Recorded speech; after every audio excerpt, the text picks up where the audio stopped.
سے رابطہ چھوڑ دیا. ماشاءاللہ بھائی. اب اس کو جب بھی موقع ملتا ہے تو مجھے تانے دیتی ہے کہ تم ٹائم پاس کر رہے تھے. ہمارے گھر کے بچے ان کے گھر جاتے ہیں تو ان سے بولتی ہے کہ وہ جھوٹا ہے. اب میں نے توبہ بھی کر لی ہے لیکن پھر بھی کبھی کبھی مجھے خیال آتا ہے کہ میں نے اس کا دل توڑا ہے, میں نے گناہ کیا ہے. آپ مجھے بتائیں کیا کریں, کیا کروں؟ یا تو شادی کر لو بھائی فوراً, یا جیسے چل رہے ہو پھر بالکل تعلق ختم کر دیا. بالکل ٹھیک کیا آپ نے, ایک طرف ہو جانا چاہیے. تو توبہ استغفار کر لیا آپ نے. اب آپ کی جو کزن آپ کو تانے دے رہی ہے, جو مرضی کہہ رہی ہے, اس کو اگنور کریں آپ, اس سے آپ کو کوئی گناہ نہیں ہوگا انشاءاللہ. ہاں, شادی کرنا چاہتے ہیں تو فوراً سے پہلے شادی کر لیں, اور اگر شادی کا ارادہ ہی نہیں ہے تو بس ختم قصہ. اس کو بولنے دیں جو وہ بول رہی ہے. تو خالی آپ نے تو نہیں باتیں کی نا, اس نے بھی تو کی ہیں. تو آپ نے گناہ کیا, اس نے بھی گناہ کیا ہے گپیں لگا کر. تو لیکن بہرحال اب توبہ کر لیا, بھول جائیں اس گناہ کو. اور شادی کا آپشن تو ہر وقت ہے آپ کے پاس, کرنی ہو تو کریں. باتیں نہ شروع کر دیں کہیں شادی کی, شادی کریں ڈائریکٹ. اب ایسا نہ ہو پھر گھنٹہ گھنٹہ فون پہ شادی کی باتیں کرنا شروع کر دیں آپ کی, جی میں پہلے ویسی باتیں کرتا تھا اب شادی کی باتیں کروں گا. عثمان صاحب نے پوچھا ہے مجھے ایک لڑکی پسند ہے لیکن وہ تھوڑی ماڈرن ٹائپ تھی, پھر اس نے توبہ کر لی, کیا میں اس سے شادی کر سکتا ہوں؟ بھائی کر سکتے ہیں شادی اگر توبہ کر لی ہے. ماڈرن ٹائپ بھی تھی, پوری ماڈرن بھی نہیں تھی, اور کوئی گناہ تو نہیں کر رہی تھی. وہ آپ بہتر سمجھتے ہیں, آپ کو زیادہ پتہ ہوگا. بہرحال اگر وہ اب نیک پرہیزگار ہے تو آپ شادی کر لیں, نہیں ہے تو نہیں کریں. اچھا بھائی, کشمور سے کسی نے پوچھا میں اور میری کزن ایک دوسرے سے محبت کرتے ہیں, وہ حافظہ بھی بن رہی ہے, پردہ بھی کرتی ہے, اخلاق بھی اچھے ہیں. ابھی تو بھائی سب کچھ ہی اچھا لگے گا کیونکہ آپ کو محبت ہوئی بھی ہے, لیکن مجھے وہم ہوتا ہے کہ کہیں وہ خراب نہ ہو. عجیب عجیب خیالات آتے ہیں. آپ خود بتا رہے ہیں آپ کو وہم ہوتا ہے نا, تو یہ وہم کی بیماری ہے. اس ٹینشن سے دماغ پھٹا جا رہا ہے. ہم نے ایک دوسرے سے محبت کا اظہار بھی کر دیا ہے. مجھے ایسا لگتا ہے کہ شریف لڑکیاں تو محبت نہیں کرتیں, لہذا کہیں یہ خراب تو نہیں ہے. پریشان ہوں, میری رہنمائی فرمائیں. دیکھیں, صرف اتنی بات پہ کسی سے بدگمان ہونا کہ اس نے آپ سے محبت کا اظہار کر دیا ہے, یہ بات تو بدگمان ہونے کے لیے کافی نہیں ہے. کنواری لڑکی ہے, کوئی شادی شدہ نہیں ہے. وہ الگ بات ہے, لڑکیوں میں حیا ہوتی ہے. حیا کا بہرحال تقاضا یہی ہے کہ لڑکیاں خود سے نہ کریں, ماں باپ کریں ان کے معاملے میں جہاں. لیکن اور اگر کہیں لڑکی کو پسند بھی ہے تو اپنی والدہ کو بتا دے تاکہ وہ شادی کر دیں. لیکن بہرحال اگر اس نے آپ سے اظہار کر دیا اور آپ نے اس سے اظہار کر دیا اور ہے بھی کزن ہے, تو میں اس بحث میں نہیں پڑھ رہا کہ یہ مناسب کیا یا نامناسب کیا. لیکن اتنی سی بات پہ کسی سے بدگمان ہونا کہ وہ کوئی خراب لڑکی ہوگی, یہ جائز نہیں ہے. تو ویسے آپ کو کوئی اعتراض ہے تو الگ بات ہے, لیکن اتنی بات پہ آپ بدگمان نہ ہو, آپ اس سے شادی کر لیں. کیونکہ نبی صلی اللہ علیہ وسلم نے ارشاد فرمایا, صحیح حدیث ہے, لن ترى للمتحابین مثل النکاح, دو محبت کرنے والوں میں نکاح سے بہتر کوئی حل نہیں ہے. تو اگر اس کو آپ سے محبت ہے, آپ کو اس سے محبت ہے, تو آپ اس سے شادی کر لیں, پیغام بھیج دیں. اور یہ دماغ جو آپ کا خراب ہو رہا ہے, یہ دماغ کو ٹھیک کر لیں آپ. شگفتہ صاحبہ لکھنؤ سے, شیعہ سنی کی شادی کے بارے میں کیا مسئلہ ہے؟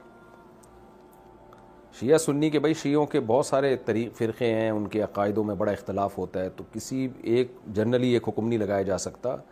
تو میرا اس بارے میں تفصیلی کلپ موجود ہے کہ اس بارے میں آپ لکھنؤ سے ہیں تو وہاں دارالعلوم دیوبند چلی جائیں, وہاں جا کے پوچھ لیں آپ, یا کوئی اور بڑا ادارہ ہو جس پہ آپ کو اعتماد ہو, کوئی بھی ایسا مسئلہ ہو تو, یا پاکستان میں تو دارالعلوم کرنگی وغیرہ سے رابطہ کر کے پوچھا جائے کہ بھئی اس کے عقائد وغیرہ ان کے سامنے ظاہر کیے جائیں.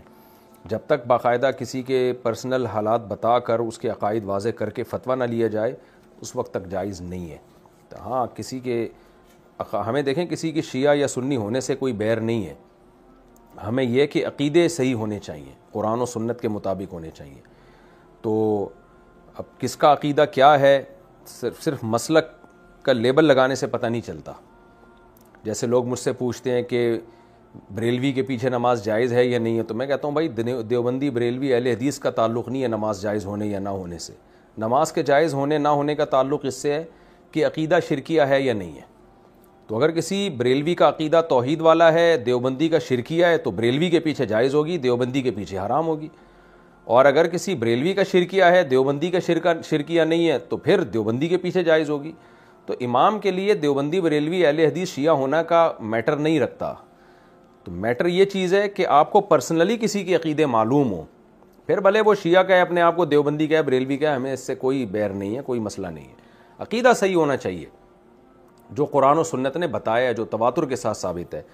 تو اس لیے شادی میں بھی ایسا ہی ہے کہ ہمیں اس سے غرض نہیں ہے کوئی دیوبندی ہے، بریلوی ہے، اہل حدیث ہے، جو بھی اسلام کی طرف منسوب ہے نکاح اس سے جائز ہے، بشرطے کہ اس کے عقیدے بھی اسلام ہی کے مطابق ہوں. تو جا کے جو ہے نا کسی پرسنلی، جب کسی کوئی بھی رشتہ آئے تو پرسنلی اس کے عقائد جا کے باقاعدہ کسی ادارے سے پوچھے، یعنی فتویٰ لیا جائے کہ جی یہ اس کے عقائد ہیں اور یہ اس پہ حلف اٹھا رہا ہے اور اس کے بارے میں مشہور بھی یہی ہے کہ یہ اس کے عقیدے ہیں، تو کیا اس سے میرے لیے نکاح جائز ہے یا نہیں ہے. تو وہ پھر آپ کو فتویٰ دیں گے تو اس پر عمل کیا جائے. ایک جنرلی حکم بیان نہیں کیا جا سکتا اس میں. انڈیا سے کسی نے پوچھا ہے کیا احتلام کے بعد آدھے بدن کو دھونا ضروری ہے؟ میں نے احتلام کے بعد ایسے ہی غسل کر کے نماز پڑھ لی تو کیا میری نماز قبول نہیں ہوگی؟ آپ نے اگر احتلام کے بعد غسل کر کے نماز پڑھی تو ہی قبول ہوگی، غسل کیے بغیر پڑھتے تو قبول نہ ہوتی. جب غسل کر لیا تو قبول ہو گئی. باقی آدھے بدن کو دھونا ضروری نہیں ہے، جہاں ناپاکی لگی ہو اس ناپاکی کو دھونا ضروری ہے. باقی جب غسل کریں گے تو پھر تو پورے بدن ہی کو دھوئیں گے نا آپ. لیکن آدھے بدن کا کوئی تعلق نہیں ہے اس سے، احتلام سے. جہاں گندگی لگی ہوئی ہے وہ دھوئیں. جو سنت طریقہ ہے نا فرض غسل کا وہ یہی ہے کہ سب سے پہلے آپ نے کیا کرنا ہے، جہاں جہاں گندگی لگی ہوئی ہے وہ جگہ دھونی ہے اور استنجا کرنا ہے، یعنی شرمگاہ کو دھونا ہے. اس کے بعد پھر آپ نے ہاتھوں کو دھو کے پہلے قلی کرنی ہے، 3 دفعہ غرارہ بھی کرنا ہے اگر روزہ نہ ہو، منہ بھر کے قلی کرنی ہے اگر روزہ ہو تو 3 دفعہ ناک میں پانی ڈالیں اور وضو کر لیں. بہتر ہے کہ پورا پراپر وضو کر لیں آپ. اس کے بعد پھر سر پہ پانی ڈال کے پوری جسم پہ پانی بہا لیں. یہ افضل طریقہ ہے غسل کرنے کا. اور دوسرے درجے میں یہ بھی ٹھیک ہے کہ آپ نے گندگی دور کی، پھر استنجا کیا اور اس کے بعد ہاتھ دھوئے آپ نے، پھر قلی کی، ناک میں پانی ڈالی اور پھر ڈائریکٹ پورا غسل کر لیا.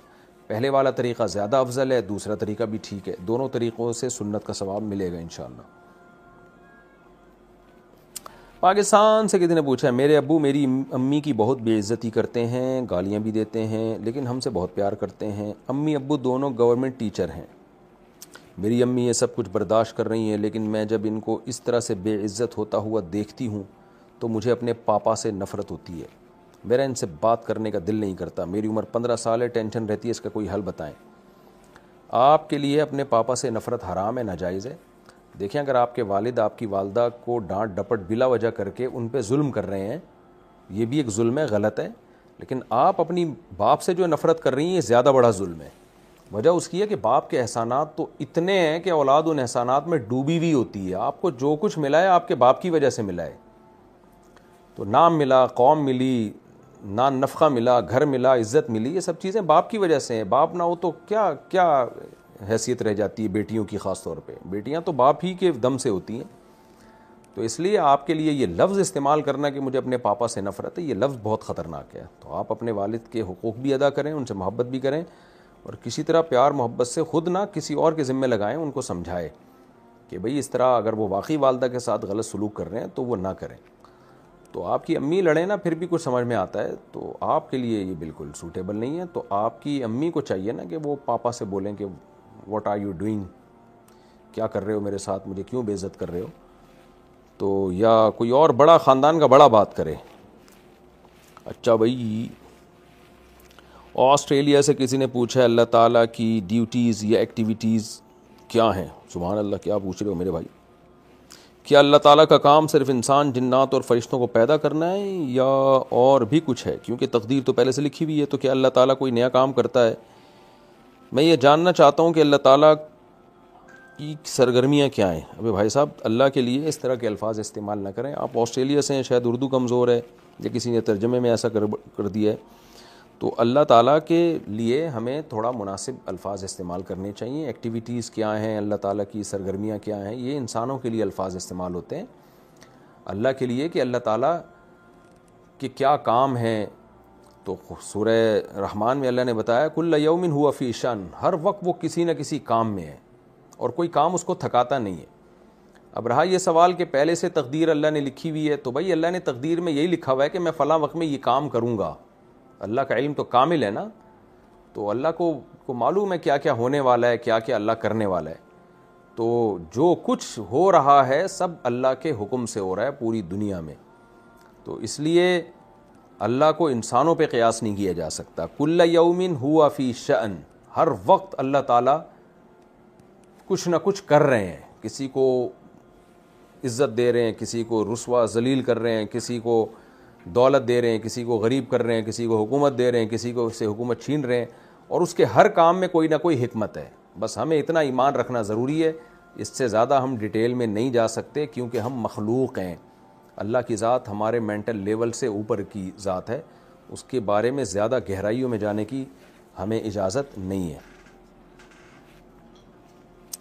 ذبیح اللہ صاحب انڈیا سے: میں جہاں کام کرتا ہوں وہاں میرے سر مجھے مورتی کی فوٹو کے سامنے اگربتی جلانے کے لیے دیتے ہیں. کیا ایسا کرنے سے مجھے گناہ ہوگا؟ حرام ہے بھائی، سخت گناہ ہے، کبیرہ گناہ ہے، بلکہ شرک ہے. کیونکہ یہ مورتی کے سامنے اگربتیاں جلانا عبادت سمجھا جاتا ہے یہ عمل کو. تو اس عمل سے آپ مشرک ہو سکتے ہیں. کیا بیوی کی کزن کی بیٹی سے نکاح کر سکتے ہیں جبکہ وہ بیوہ بھی ہو؟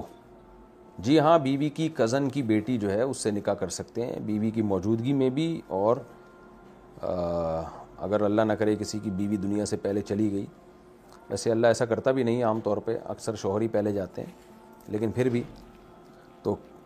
بھی کزن کی بیٹی سے نکاح ہو سکتا ہے اور بیوی کی موجودگی میں بھی ہو سکتا ہے. البتہ بیوی کی جو بہن ہے نا اس کی بیٹی سے نکاح نہیں ہو سکتا جب تک بیوی زندہ ہے. کیونکہ کسی عورت اور اس کی بھانجی کو آپ نکاح میں جمع نہیں کر سکتے. جیسے عورت اور اس کی بہن کو نہیں کر سکتے تو ایسے عورت اور اس کی بھانجی کو بھی نہیں. ایک وقت میں یہ دونوں نکاح میں جمع نہیں ہو سکتے. لیکن کزن کی بیٹی جو ہے یہ تھوڑا دور کا رشتہ ہے تو اس سے نکاح ہو سکتا ہے. ماہ نور اختر کراچی سے: میرے پاس 6.5 تولہ سونا ہے. پہلے میں زکوٰۃ دیتی تھی مگر اب میرے پاس نقد رقم نہیں ہوتی. گھر کے اخراجات کی رقم بھی میری ملکیت میں نہیں ہے، اور اگر گھر کے اخراجات کے پیسوں سے میں خرچ کروں تو اخراجات پورے کرنے میں مشکل پیش آئے گی. اس صورت میں مجھے کیا کرنا چاہیے؟ کیا اس صورت میں بھی زکوٰۃ دینا لازم ہے؟ نہ دینے سے گناہ ہوگا؟ دیکھیں، زکوٰۃ آپ کو دینی پڑے گی چاہے نقد رقم ہو یا نہ ہو. تو یہ جو سونا ہے نا یہ شریعت میں نقد اماؤنٹ ہی کے حکم میں ہے. یہ ایسے جیسے کہ میرے پاس $1,00,000 پڑے ہوئے ہیں لیکن کیش اماؤنٹ بالکل بھی نہیں ہے. تو بھائی اس کو یہی کیش ہے نا. تو شریعت میں تو اصل کرنسی ہے ہی گولڈ. جب آپ کے پاس گولڈ ہے اور اس پہ قرضہ بھی نہیں ہے آپ کے اوپر تو پھر آپ کو زکوٰۃ دینی پڑے گی. تو 6 تولہ سونے کے ساتھ اگر $1 بھی آپ کے پاس ہو، جیسے کہ ہوتا ہی عام طور پہ، تو زکوٰۃ کی تاریخ آنے پر آپ کو زکوٰۃ دینی ہے. اب آپ کی مرضی گولڈ بیچ کے دیں یا اسی گولڈ کو توڑ کے دیں، یا آپ اپنے ذمے لازم کر لیں بھائی میرے ذمے اتنی زکوٰۃ بنتی ہے. گولڈ کی قیمت کو آپ نے 40 سے ڈیوائڈ کیا، جو جواب آیا بھائی میں نے پورے سال میں اتنی زکوٰۃ نکالنی ہے، تو آپ کے پاس پورا سال پڑا ہے. آپ قسطوں میں جیسے جیسے پیسے آتے جائیں آپ وہ زکوٰۃ نکالتی جائیں. یکمشت دینا ضروری نہیں ہے زکوٰۃ. عبد المنان صاحب اسلام آباد سے: میں نے سنا ہے کہ جھک کر ملنا شرک ہے، تو کیا جو ہم بزرگوں سے جھک کر ملتے ہیں کیا یہ بھی شرک ہے؟ کسی کے سامنے جھکنا اگر عبادت کی نیت سے ہو تو پھر تو شرک ہے، لیکن لوگ عبادت کی نیت سے نہیں جھکتے، تعظیم اور ادب کی نیت سے جھکتے ہیں. تو یہ گناہ تو ہے لیکن شرک نہیں ہے. تو نہ جھکا نہ کریں کسی کے سامنے. ایک تو ہوتا ہے نا کندھے ایسے سکیڑنا، یہ تو جائز ہے، یہ تو تواضع ہے. ایک ہے باقاعدہ سر کو یوں پراپر طریقے سے جھکانا، یہ جائز نہیں ہے. ارباز صاحب کراچی سے پوچھتے ہیں: میری بیوی کا شادی کے پاس سے مطالبہ ہے کہ میں اپنے ماں باپ سے الگ گھر لے کر رہوں کیونکہ اس کی میرے والدین سے بنتی نہیں ہے. کوئی نئی بات نہیں ہے. میں بیوی کو الگ پورشن میں رکھنے کے لیے تیار ہوں مگر والدین سے الگ گھر میں نہیں رہنا چاہتا کیونکہ میرا اور کوئی بھائی نہیں ہے. بہنوں کی شادیاں ہو چکی ہیں. والدین کا خیال رکھنے کے لیے ان کے ساتھ رہنا ضروری ہے. نیز الگ گھر لے کر رہنے کی میری استطاعت بھی نہیں ہے. رہنمائی فرمائیے. ارباز صاحب، جب آپ الگ پورشن بیگم کو لے کے دے رہے ہیں، واش روم بھی الگ، کچن بھی الگ، تو یہ کافی ہے. اس سے زیادہ کا مطالبہ بیوی کے لیے ٹھیک نہیں ہے. اور خاص طور پہ جب آپ کے والدین کے آپ اور کوئی بھائی بھی نہیں ہے آپ کا، تو والدین کو ایسے تو لاوارث نہیں چھوڑا جا سکتا. تو یہ کافی ہے. اس کے بعد آپ کی بیوی کے لیے مزید کا مطالبہ جائز نہیں ہے کہ الگ، اتنا کافی ہے. متحدہ عرب امارات: رات میں خوشبو لگانا کیسا ہے؟ جائز ہے بھائی, کسی بھی ٹائم پہ خوشبو لگا سکتے ہو. لائبہ سلیم راولپنڈی سے, میں کمیشن ایجنٹ کے طور پر کام کرتی ہوں, ہول سیلر کی پروڈکٹس آگے سیل کرواتی ہوں. ہول سیلر پروڈکٹ کا ایک فکس ریٹ دیتا ہے, ہول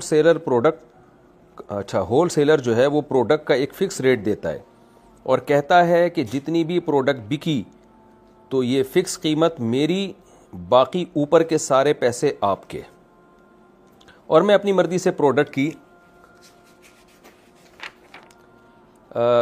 کے ریٹ بہت آگے بڑھا کر کسٹمر کو بتاتی ہوں. تو کیا اس طرح سے کمیشن لینا جائز ہے, اور کیا کسٹمر کو بتانا ضروری ہے کہ میں کتنا کمیشن لیتی ہوں, یا صرف اتنا کہہ دینا کافی ہوگا کہ میں کسی کی ایجنٹ بن کے کام کرتی ہوں؟ اتنا کہہ دینا کافی ہے کہ میں کسی کی ایجنٹ بن کے کام کر رہی ہوں, یہ کافی ہے. باقی آپ کے لیے یہ کمیشن جائز ہے. اگر کوئی کہتا ہے کہ بھئی یہ چیز آپ جتنے کی چاہیں بیچیں, مجھے فی پروڈکٹ اتنا دے دینا, جائز ہے. لیکن بہرحال یہ طریقہ بہتر نہیں ہے. تو شریعت میں افضل طریقہ ہے وہ یہ کہ آپ کمیشن طے کریں اپنا, کہ جتنا پروفٹ ہوگا نا اس میں میرا اتنا پرسنٹ اور آپ کا اتنا پرسنٹ. یعنی ہول سیلر سے آپ یہ کہیں کہ میرے اتنے پرسنٹ اور آپ کے اتنے پرسنٹ, یہ زیادہ بہتر طریقہ ہے. تو بعض لوگ علماء نے اس کو کراہت ناپسندیدہ کی سمجھا ہے. بہرحال جائز یہ بھی ہے. تو دوسرا طریقہ زیادہ افضل ہے. یہ بالکل ایسے ہی ہے جیسے اسٹیٹ ایجنٹ کو ہم کہتے ہیں کہ یار یہ میرا پلاٹ ہے. اب اس میں جو بے غبار طریقہ ہے, بالکل جائز طریقہ ہے, وہ تو یہی ہے کہ بھائی یہ پلاٹ تم بکواؤ گے تو جو مجھے اضافی پروفٹ ہوگا اس میں اتنے پرسنٹ تمہارا, اتنے پرسنٹ میرا. لیکن آپ یہ بھی کہہ سکتے ہیں کہ بھائی مجھے اس پلاٹ کے اتنے چاہیے جو اضافی ہوں گے, جتنے پیسے میں تم بیچنا وہ تم سارا کا سارا پروفٹ تمہارا. تو یہ بھی جائز ہے مگر بہتر نہیں ہے. یہ امریکہ سے کسی نے پوچھا ہے, میری ساس چھوٹی چھوٹی گھریلو باتوں پر غصہ کرتی ہیں, سب کی ساسیں کرتی ہیں بھائی. لیکن اب حیرت ہو رہی ہے, امریکہ میں بھی ساسیں وہی کچھ کر رہی ہیں جو پاکستان میں کرتی ہیں. چھوٹی چھوٹی باتوں کو مائنڈ کرتی ہیں. میرے بچے بھی چھوٹے چھوٹے ہیں, ساری چیزیں آپ کے یہاں چھوٹی چھوٹی چل رہی ہیں, جس کی وجہ سے بعض مرتبہ گھر کے کام مثلاً برتن دھونا وغیرہ گھنٹے 2 گھنٹے آگے پیچھے ہو جاتے ہیں. یہ بھی چھوٹے چھوٹے کام ہیں جس پر ساس غصہ کرتی ہیں. میرے شوہر بہت اچھے ہیں الحمدللہ الحمدللہ, ہم ایک دوسرے سے خوش ہیں, مگر ساس ان کی چھوٹی چھوٹی باتوں سے ساس کی ان چھوٹی چھوٹی باتوں سے میں بہت تنگ ہو رہی ہوں.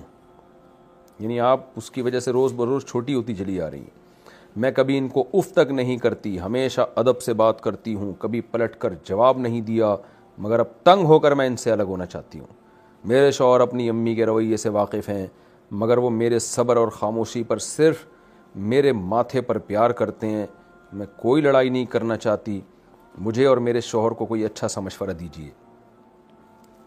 دیکھیں اگر چھوٹی چھوٹی باتوں پہ غصہ چل رہا ہے تو میرا مشورہ تو یہی ہے, برداشت کر لیں, اس پر اللہ آپ کو اجر دے گا. آپ کا میاں آپ کا ساتھ دے رہا ہے, آپ کے میاں کو پتہ ہے کہ آپ پہ زیادتی ہو رہی ہے. تو میاں جب بیوی کے ساتھ ہوتا ہے تو عورت کا بڑا حوصلہ بڑھ جاتا ہے. اور یہ بھی یاد رکھیں, غیرت مند میاں جو ہے نا عورت کو, اپنی بیوی کو دیکھتا ہے کہ اگر وہ میری ماں کے ساتھ صحیح چل رہی ہے تو وہ بہت کچھ برداشت کر دیتا ہے, اور اس کے دل میں عورت جگہ بنا لیتی ہے. تو میرا مشورہ آپ کو یہی ہے کہ بڑا سمجھ کے, ساس سگی ماں نہیں ہوتی لیکن شریعت میں ماں جیسی ہی ہوتی ہے.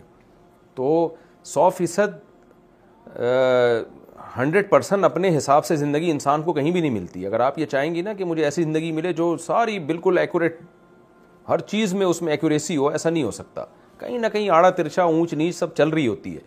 تو اس لیے میں آپ کو مشورہ دوں گا, آپ اللہ کی خاطر, رشتہ داری کی خاطر, شوہر کی خاطر آپ ساس کو برداشت کر لیں. اور ساس ہمیشہ تھوڑی زندہ رہتی ہیں, ظاہر ایجڈ ہی ہوتی ہیں, ایک وقت میں وہ دنیا سے چلی جائیں گی اور آپ اپنے شوہر کے دل میں گھر بنا لو گی آپ.